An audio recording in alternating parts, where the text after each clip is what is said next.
Hi, good evening and welcome. My name is Laurie Iraosa and I'm excited. This is our CGMI Family Week and it's an opportunity for us to share an important topic this evening, and I'd like to officially welcome you to tonight's Instagram Live, and I know that tonight's session is going to be an eye-opener for many people.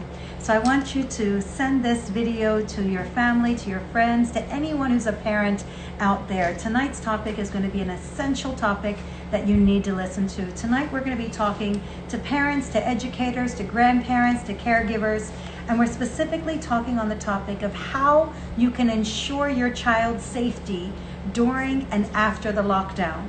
Now listen, some of us as adults, we're carrying within ourselves the emotional and the physical scars of what happened to us as a child. Some of us have physical scars that everybody can see. Everyone can see the limp or the physical scar on our face or whatever the case may be. And some of us have emotional scars that are deep, that are affecting our marriages, they're affecting our relationships, our job performance. And tonight we're going to talk about how you can protect your children from some of these scars. We're going to talk about how you can protect your child, your grandchild, the child that you care for, and how you can provide for them an environment that is safe for them. I have some experts that I'm going to be bringing on this evening that are going to be bringing a light to this topic, that are going to be illuminating your understanding. So I don't want you to just listen casually. I want you to get a pen, I want you to get a paper, I want you to write down what you learned tonight, because the people that I'm bringing on this evening are going to deal with this topic in a way that you may not have heard it before. And hopefully, as parents and as caregivers, we're going to provide for our children a safer environment to live in. Listen, we've all heard the phrase, healed people heal people, and hurt people hurt people. Well, our children are the policymakers of tomorrow. Our children are the leaders that we're looking forward to seeing in positions of power tomorrow. So if we protect our children from hurt, if we protect our children from abuse, if we protect our children from unnecessary trauma, guess what? We're protecting our future from that kind of trauma. So I want you to pay close attention to this evening's session. I have two remarkable guests that are going to be on with me after this COVID-19 crisis. She's going to be talking to us about some very important topics related to domestic safety, how we can avoid domestic accidents, and how we can have a safe environment for our children. So we're going to be going ahead and inviting her to come on. We had to do this in two segments because we had a few challenges with our first segment, but I believe that the information that she's going to share is going to be critical. And I'm going to ask you to write down your questions. Tonight we're talking about ensuring child safety during and after the lockdown. We just heard about internet safety. We heard about what age you should have your children. We heard about so many important things, what age your children or when your children should be ready to go on social media. We talked about so many different things. And now we're going to talk about domestic safety. So I'm inviting the Safety Chick one more time to come on with us. And I believe that she's going to add some value to this topic. Yes, there you are. Good to see you. Finally, good evening, Pastor Laurie. Thank you. It's great to see you. I'm glad we persisted. So can you tell us a little bit about yourself, and then we'll start asking you some of the hard questions. Okay, so my name is Ugochi Obidiegwu, but a lot of people know me as the Safety Chic because of my work in raising safety consciousness. So I run a health and safety social enterprise where we try to reduce avoidable accidents that affect children by creating products and programs that educate the children, parents, and teachers so that they're able to create safe spaces. So I'm the author of a child safety storybook series. That's what's behind me. And very recently, there are 3 books in the series, but very recently we created a small booklet on the coronavirus so that children will be able to know about it and know how to protect themselves. Thank you. Just slow it down a little bit. You said you're an author?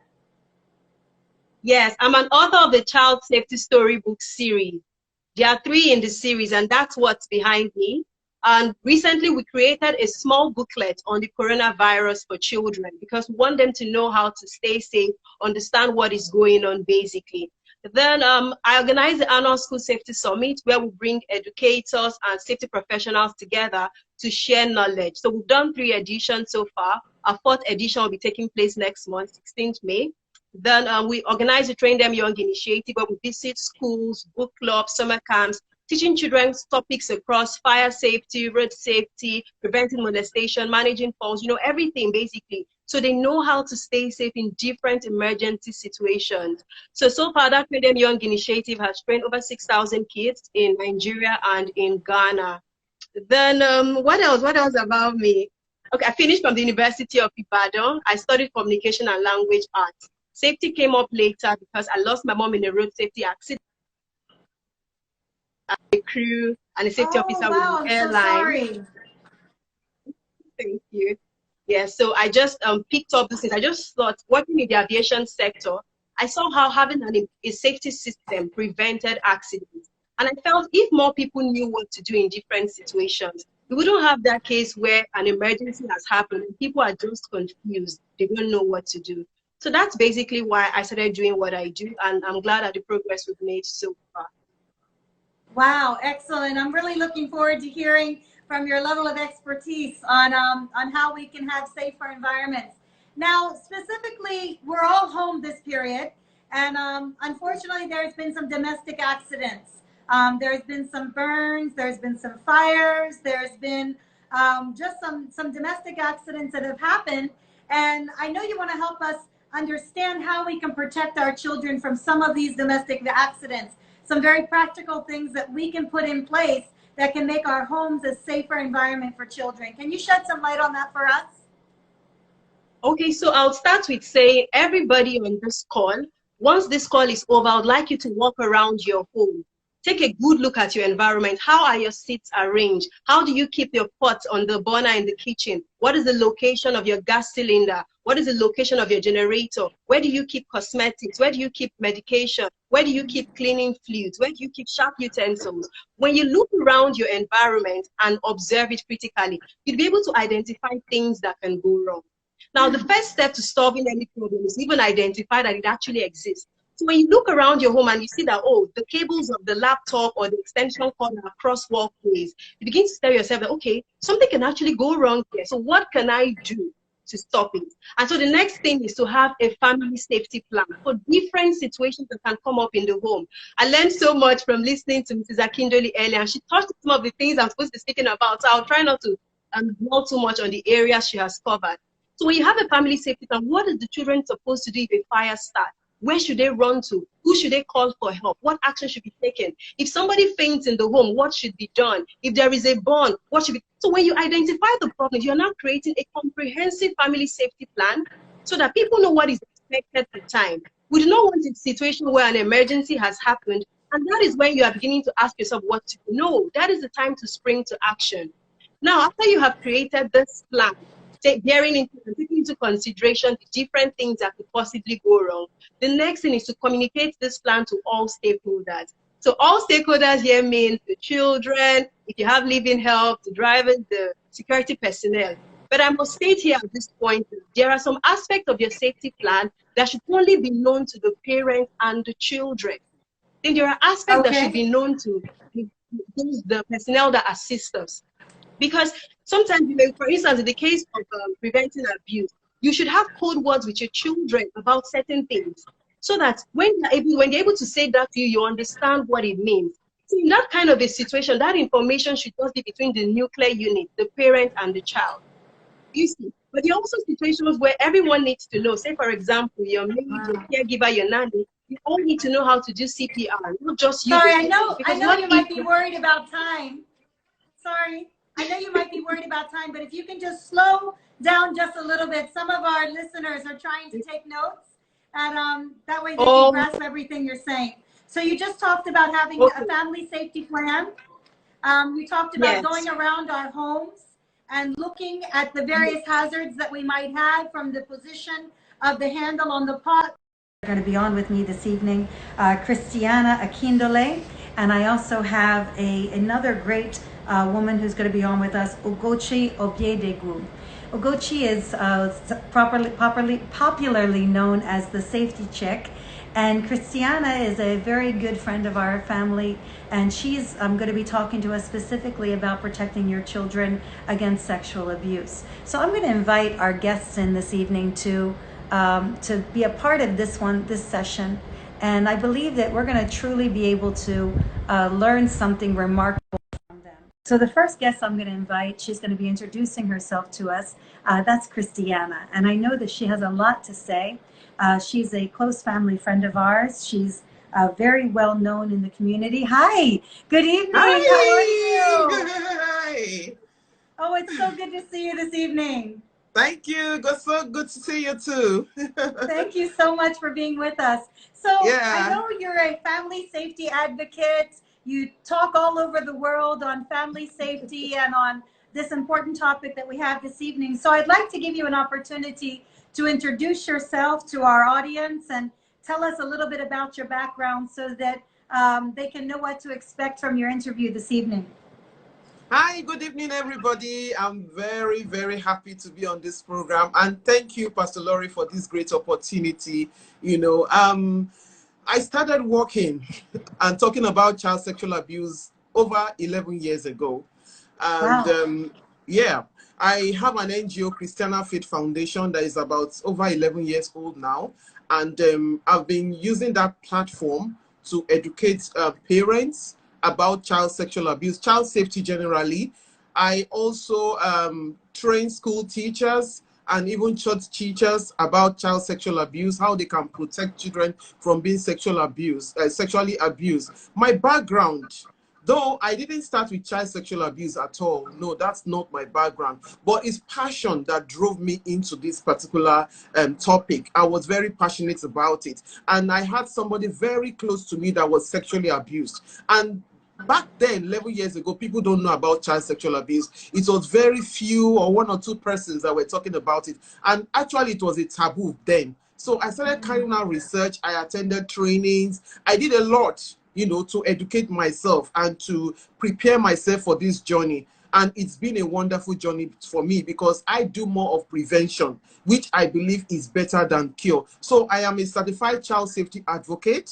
Yes, I'm certified child safety advocate. I'm also an emotional intelligence specialist. I'm a marriage counselor. So I do a lot of things, and everything has to come under family safety. So I've been doing this for 11 years, and my NGO, Christianah Foundation, we have done a lot. We go to schools, we go to churches, we go everywhere, educating children, educating parents about child sexual abuse. So it's all about prevention for me. Prevention. Excellent. Excellent. And you're also an author, right? Yes, I've written about seven books and wow. some other materials on child abuse and how to prevent it. So my materials are used for educational purposes, to educate parents, to empower children, and to also create awareness that child sexual abuse is existing in our society. I'm a mother of 3 lovely children. I'm over 50. So I am so happy. Yes. And so this evening, we're going to look forward to hearing from your wealth of knowledge that you've gathered over the years, and from your experience and from your passion on how to protect our children from sexual abuse. And I believe that the session that you're going to give us tonight is going to be eye-opening for some parents and for some educators and some people that are watching this evening. So I want to appreciate you in advance for the sacrifice that you're making by being with us this evening. Thank you. Thank you very much. Thank you, Pastor. Thank you. All right. So we're going to come back to you in about 5 minutes, and we're going to start your interview where we're going to hear from you some ways that we can identify sexual abuse, some ways that we can help prevent it. And there's so much that we're going to talk about this evening. So I'm looking forward to getting right into it in just about 5 minutes with you. So don't go anywhere. We'll be right back. Right. All right. Thank you, Christiana.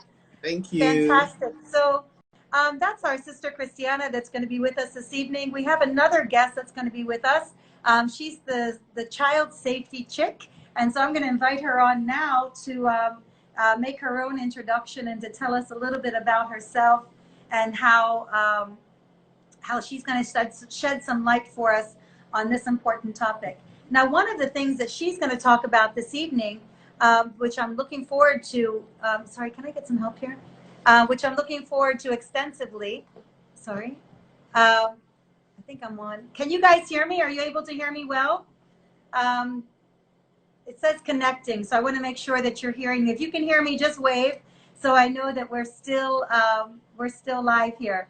Our next guest that I'm going to be having yes, you can hear me. Fantastic. I'm going to go ahead and invite on our child safety education expert. Let's add her now. Ugochi. Now, Ugochi is going to also be talking to us about how we can know if our kids are ready to go back to school, and how for educators, what you need to do to get your school ready post COVID-19 to prepare a safe environment for the children that are coming back to school. So I'm going to ask if you can go ahead and give Ugochi a phone call and make sure that she knows to be prepared. We're trying to invite her on now, and she's not coming on yet to make her introduction.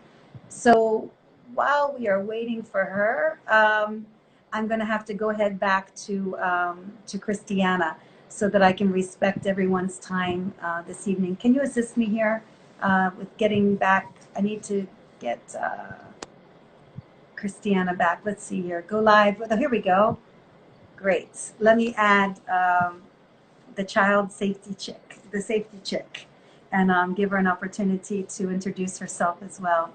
So, parents, educators, I want you to pay close attention to all the topics this evening. I want you to write down your questions so that we can address them at the end of our session. Are you on with us now? Okay, we're having a little bit of a technical difficulty inviting our next guest to make her introduction. So while we're sorting that out, I'm going to go ahead and go back to Christianah and just go ahead and have Christianah begin her session. And I know she has a lot to say in this topic. So Christianah, we're waiting for you to come on. And so I believe that tonight is really critical for all of us. Hi, thank you for coming back on with us so quickly. Thank you. I'm here. Fantastic. So tonight we're going to talk about, specifically with you, we're going to talk about child sexual abuse and ways that parents can protect their child from it. So some people think that child sexual abuse is all just about when a girl is raped. They've kind of categorized all child sexual abuse into that one phrase, girl rape or girl child rape. Is this really true? Can you give us shed some light on that for us? Yeah, thank you. Child sexual abuse is not only when a girl child is being raped. No, that is the wrong one. It's just one aspect of child sexual abuse. Child sexual abuse is any activity, any sexual activity between an adult and a child, any sexual activity. And I'm going to break it down because a lot of parents get confused about what child sexual abuse is. So there are two forms of child sexual abuse, two forms. One is the touch, that is the physical contact.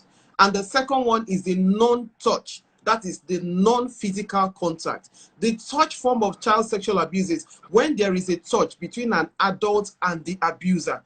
And when I'm talking about sexual abuse activity, I'm talking about it happening between an adult who can be a man or a woman, because people think that it's only women that abuse children. Men also abuse children. It could also happen between a teenager and a child. And a child is between the age of 0 to 18 years in the Nigerian Constitution. So it can happen between a teenager and a child. It can happen between two children. So I need our followers to really know that very well. That it's not only adults that abuse children. Teenagers abuse children. Children abuse each other. Now, coming back to the two forms of child sexual abuse. The first one is the touch form, where there is a contact between the abuser and the victim. And how does it happen? When anybody touches or fondles with the private part of a child. A child The children have their private parts just like the adults have their private part. So if anybody, whether an adult, whether a teenager or a child, touches another child's private part or fondles it or even leaks it, because they leak children's private parts too, you know, that person has abused a child.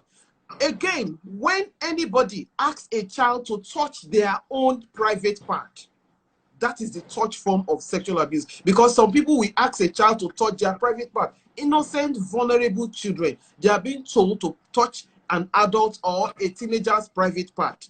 Now let's go to the non-touch form. That is the non-physical contact. There is no physical contact, and that is why we call child sexual abuse a silent epidemic. We are talking about pandemic now. Everybody is all around the place talking about pandemic, but there is an epidemic that is going on every day in the lives of our children. It's not killing them physically, but it's killing them emotionally. It's killing their future. So parents have to know that it's killing their future. We not kill them now, but it's gradually killing their future. So the non-physical contact form is when an adult, you know, exposes genitals to a child. When you expose your genital to a child, is abuse. There is no touch, but abuse has taken place. So many parents are guilty, like dressing and undressing before a child, exposing their private part before a child. The child has not touched the private part. Neither has the adult asked the child, but abuse has taken place. So when any adult asks a child, look, undress, or even asks a child to undress and expose his or her own private part, that person has abused a child. So that is a non-form, and it even comes to pornography. When anybody shows a child a sexual video or a sexual photo, that is why parents have to be careful in this season where all children are going online. Abuse can take place. We are going to talk about that later on, but it's a form of sexual abuse. It's a non-contact form of sexual abuse. When you show a child pornographic video or show them any pornographic picture, abuse has taken place in that particular environment. Wow. So that person has abused a child. Wow, that's interesting. Now, you said something just now, and you also alluded to it on your social media this week. You talked about the way that parents are dressing, that even in their indecent dressing, that's sexually abusing a child. Yes. Can you shed some more light? What does indecent dressing look like for a parent? Is it Now, a mother who wears a mini skirt? Is it a father that goes around in his singlets? What does indecent dressing, and what are the barriers? Can we get some very specifics on how parents ought not to dress in the home so that we can protect our children against sexual abuse? Yes, like I said before, that is a non-contact form of sexual abuse. When a parent, you are revealing your cleavage, revealing your private parts to children, exposing it to a child. I will tell you the story of a young boy in Lagos, in a part of Lagos. This boy was sent out of school because he attempted to molest one of his schoolmates in the school, a girl. So when they canceled the boy, they found out that he was always clasping the bra of the mom at home. And the mom was always dressing and undressing before him. This is a teenage boy who is about 13, 14 years old. So the mom was always opening up and dressing in front of him. And he became attracted to the nakedness of a woman. So when he got back to school and seeing other teenage girls, he is looking at the image of the... Wow. So while her network is reconnecting, yes. Yeah, a call came in. He's looking at the physique of the mother. And because of that, he became sexually attracted, you know, to the female figure. So mothers have to be very careful, and even fathers have to be very careful. When you expose your private part to your son or to your son, mother to son, then you are allowed, because at that age, as teenage years, they are already having all sorts of things in their brain. They are already feeling, their emotions are high up there. And when you now expose your private part to them, you are like, it's not like you are showing them pornography. That's the way I interpret it. It's like you are showing them pornography, and they look at other girls. They look at other girls and see the image of their mother in that girl. So for mothers, I advise you, please don't expose your private part to your son. Neither should a father. You find out that some fathers, they are wearing boxers, especially this time that there is a lockdown. We are all on lockdown. And it is very tempting for parents to just open up themselves, for a father to wear his boxers and the thing is dangling in the boxers, you know, and the children and the girls are watching, you know, because these children are very sensitive. Very sensitive and sharp, and they've seen a lot of things. So you as a parent, please don't allow your children to see you naked. In fact, you are even teaching them, by the time you expose your private part to them, they become interested in seeing other people's private parts. They want to see other people's private part. Yes, you know, that is how it works. This is very practical and very informative, because I can tell you many parents are not thinking this way.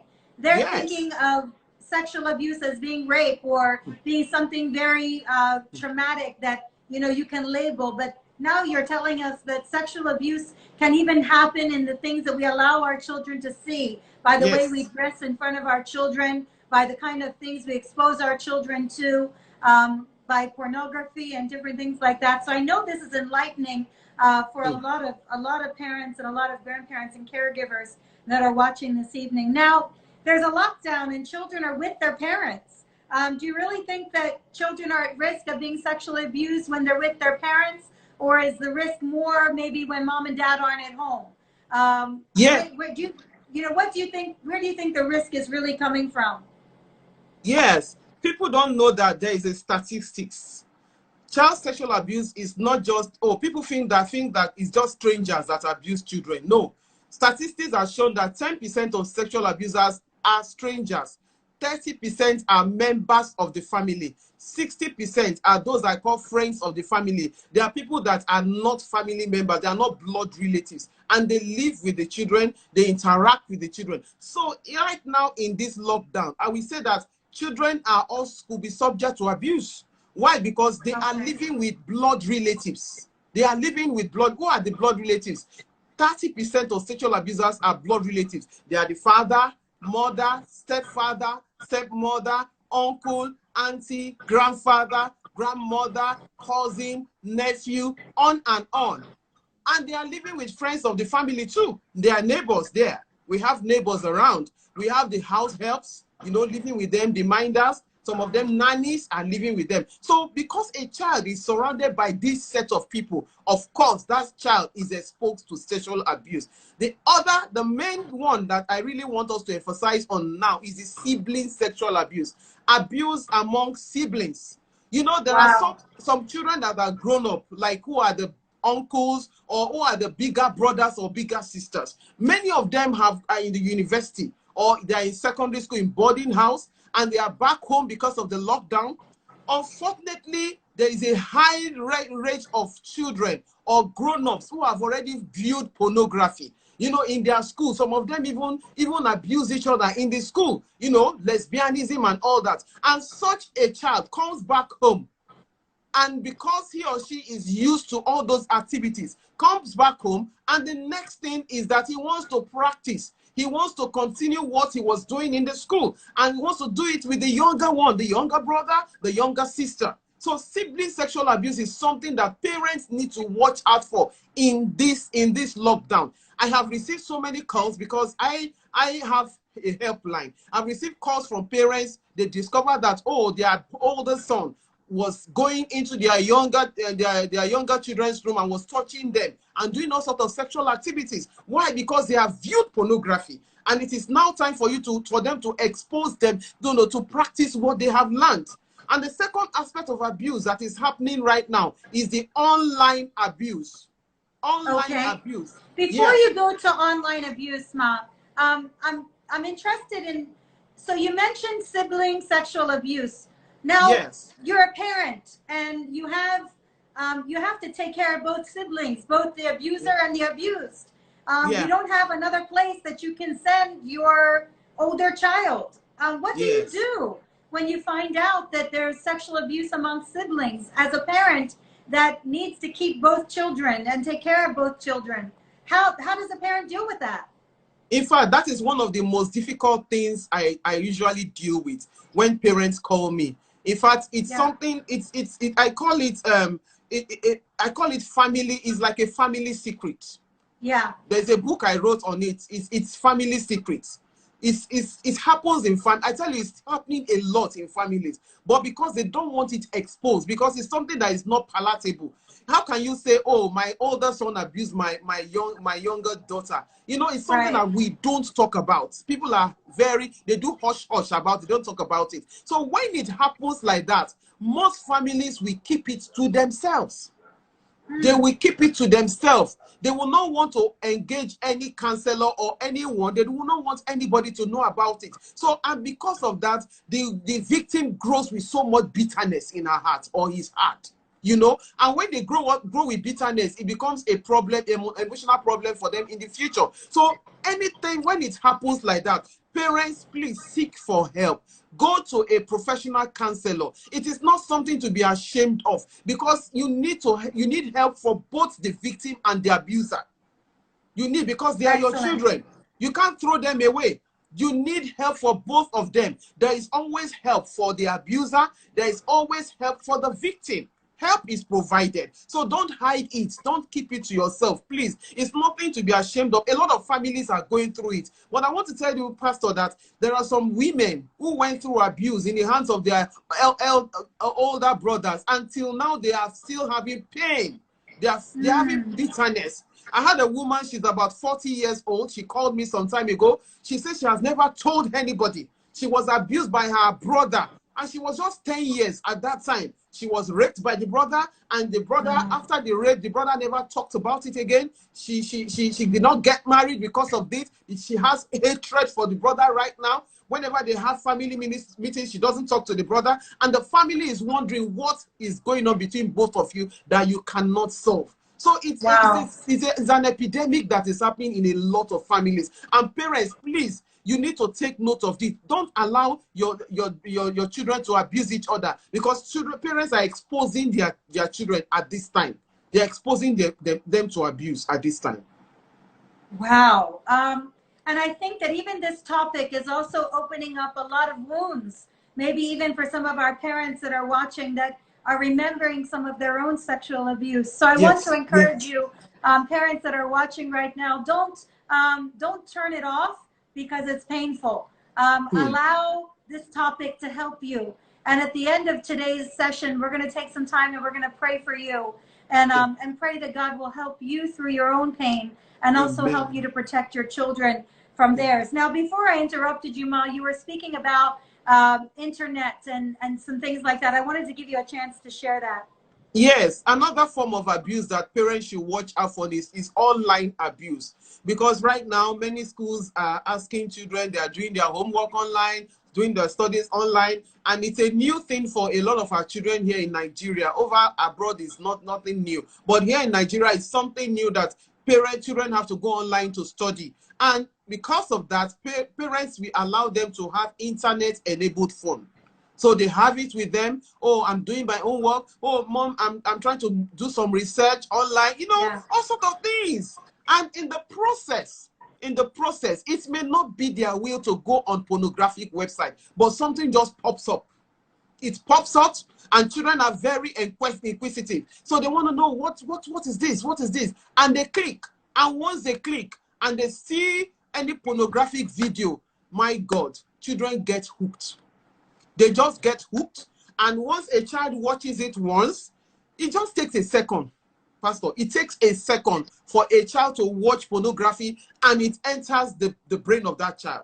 And the child is hooked on that pornography. And the child continues to watch. So they are exposed to watching pornography. They are exposed to cyberbullying. Cyberbullying. Because there are a lot of people who pretend as if they are children. And they make friends with them online. And because of that, they bully them online. Some children are going through emotional problems, especially the girls. Especially the girls. You know, they go through a lot of emotional problems. Some guys are asking them, take pictures of your private part, and I'm going to sexting. And that's sexting. Take pictures of your private part. You know, you are wondering, my child is not out there. I think my child is safe in the house. No!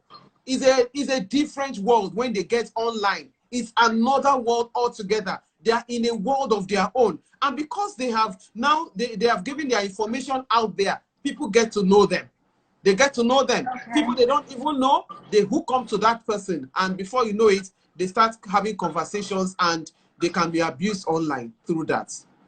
Okay, so let me ask, at what age is it appropriate to allow a child to have unmonitored social media access? I mean, to allow them to just take their phone or their iPad and browse TikTok or browse Instagram. At what age is it appropriate to just allow them to have a free hand with a internet-enabled device? Thank you for that question. Very important. I know many parents want to know. Like all the apps, they all have their rules and regulations. Some of them, they say, oh, at the age of 13, you know, you can, like Instagram. I was just browsing a few minutes ago. Instagram said 13. At 13, a 13-year-old child can have an Instagram account, even Facebook and some other apps.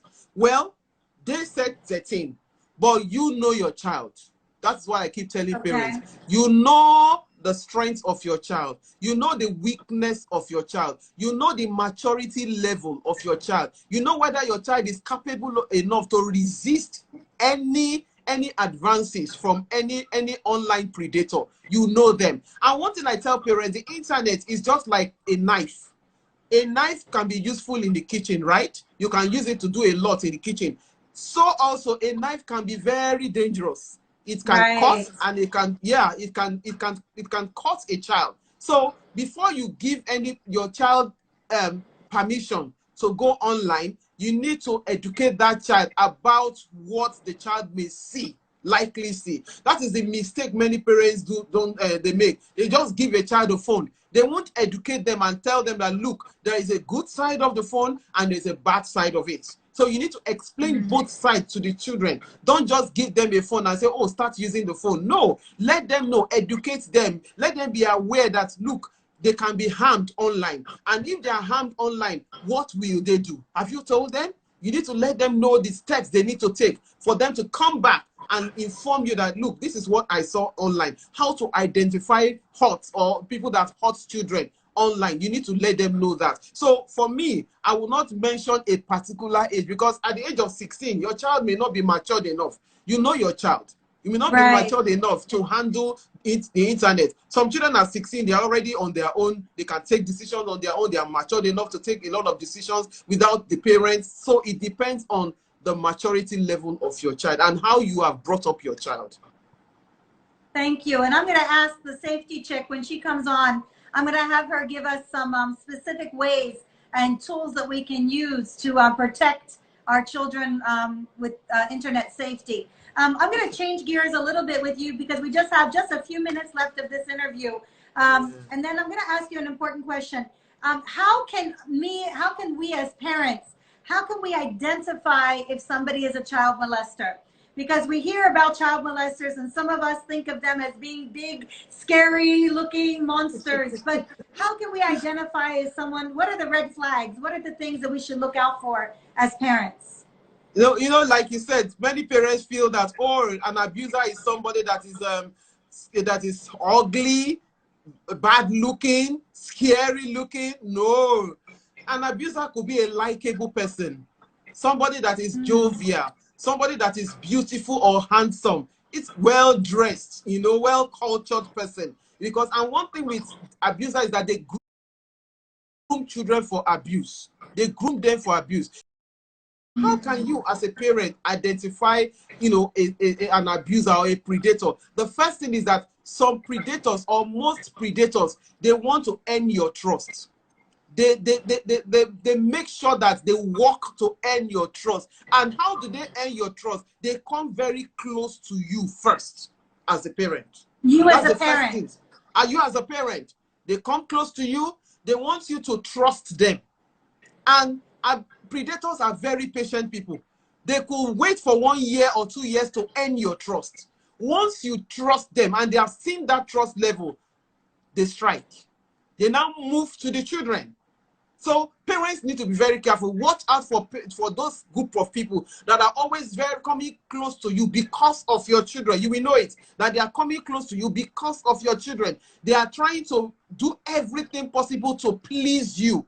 They make sacrifices. They always want to surrender themselves, or make sure that they do things that they offer themselves to help you. They offer themselves. They always offer to help you, to take care of your children all the time. You can imagine a man saying, "Oh, don't worry, I will change your child diaper." Hello. When a man says that, hello, what do you all? Don't worry, I will take care of your baby. Just go. I'm going to take care. They always offer to. That's why churches need to be very careful who volunteer. They are always there to volunteer. They are always there to volunteer in churches. That is why you need to be very careful. You need to screen them. Then they always want to be with a child alone. They are always finding ways of being alone with your child. They will look for that way. Then they always giving gifts to a child with no reason at all.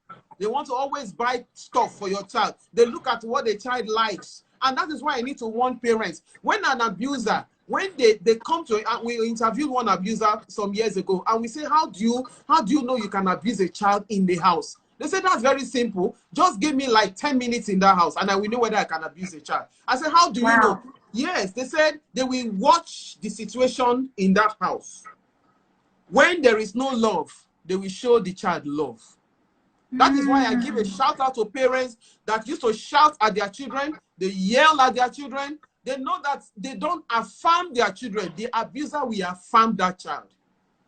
They don't provide necessary needs for the children. The abuser will provide anything that is lacking. You don't go physical with your children, hug your children, tell them you love them, say love you.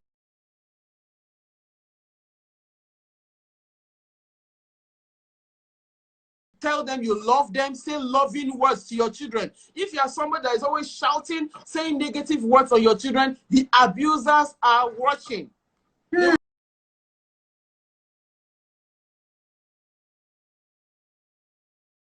are watching. They will tell the child, look, I love you. I'm not like your mom that will say stuff that makes you cry. They will say things that will make the abuser, the child happy. They said, no, I will not beat you like your mom. Your mom will always beat you, but see, I will not beat you because I love you. Do you tell your child, I love you? If you don't tell your child, I love you, the abuser will tell your child he or she loves your child.